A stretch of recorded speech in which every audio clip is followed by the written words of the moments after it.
Assalamualaikum warahmatullahi wabarakatuh. Nama saya Mutia Yarshab, absen 23 dari kelas 12 MIPA 6. Dengan adanya saya di sini, saya akan sedikit mempresentasikan tentang kondisi sosial, politik, dan ekonomi pada masa liberal, yaitu pada masa Kabinet Burhanuddin Harahap dan Kabinet Natsir. Pertama ada Kabinet Burhanuddin Harahap. Kabinet Burhanuddin Harahap merupakan kabinet koalisi yang terdiri dari beberapa partai dan hampir merupakan kabinet nasional karena jumlah kabinetnya itu banyak dan ada 13 partai yang tergabung dalam Kabinet Burhanuddin Harahap.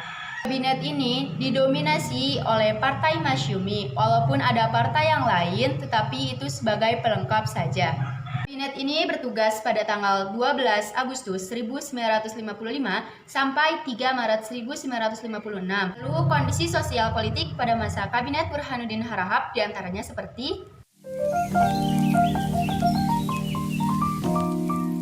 bisa dibilang Kabinet Burhanuddin Harahap ini adalah salah satu kabinet yang paling terkenal di Indonesia karena pada saat Kabinet Burhanuddin Harahap itu terjadi pemilu untuk yang pertama kalinya.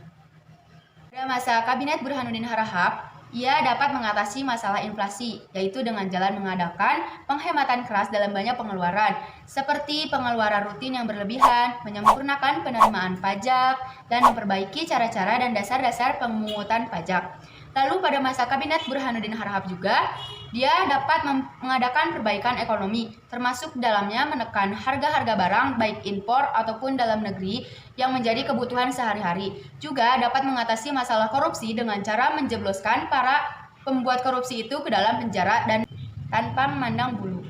Lalu yang kedua ada Kabinet Natsir.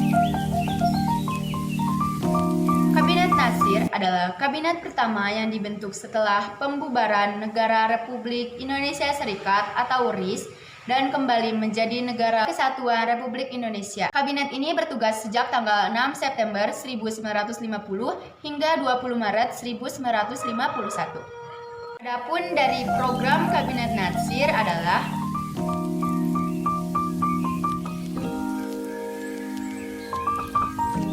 keadaan sosial budaya pada masa Kabinet Natsir itu muncul beberapa pemberontakan yang ada pada dalam negeri yang ada pada seluruh wilayah Indonesia seperti gerakan DITII, APRA, gerakan Andi Aziz, dan gerakan RMS.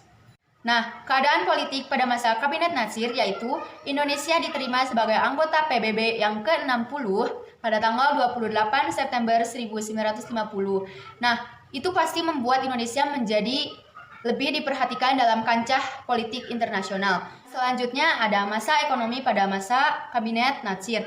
Kabinet Natsir sebenarnya ingin menumbuhkan kelas pengusaha di kalangan bangsa Indonesia dengan memberi modal kepada para pengusaha agar bisa berpartisipasi dalam pembangunan ekonomi nasional. Namun tujuan program ini tidak dapat tercapai dengan baik meskipun anggaran yang digelontorkan pemerintah cukup besar. Kegagalan program ini disebabkan karena pertama, pengusaha pribumi tidak dapat bersaing dengan pengusaha non-pribumi. Yang kedua, para pengusaha pribumi memiliki mentalitas yang cenderung konsumtif. Yang ketiga, para pengusaha pribumi lebih bergantung pada pemerintah. Yang keempat, para pengusaha pribumi kurang mandiri dalam mendirikan usahanya. Yang kelima, para pengusaha pribumi lebih ingin mendapatkan keuntungan yang lebih besar dan cepat-cepat untuk menjalani hidup yang mewah dari hasil usahanya. Tapi buktinya, dia tidak dapat berkembang dengan pesat. Nah, berakhirnya Kabinet Natsir karena adanya mosi tidak percaya dari PNI menyangkut pencabutan peraturan pemerintah mengenai DPRD dan DPRDS. PNI menganggap peraturan perundang-undangan nomor 39 tahun 1950 itu dianggap lebih menguntungkan Masyumi. Kemudian mosi tersebut disetujui oleh parlemen sehingga Kabinet Natsir perlu memberikan mandatnya kepada presiden. Sekian dari saya, mohon maaf bila ada salah kata. Sekian, wassalamualaikum warahmatullahi wabarakatuh.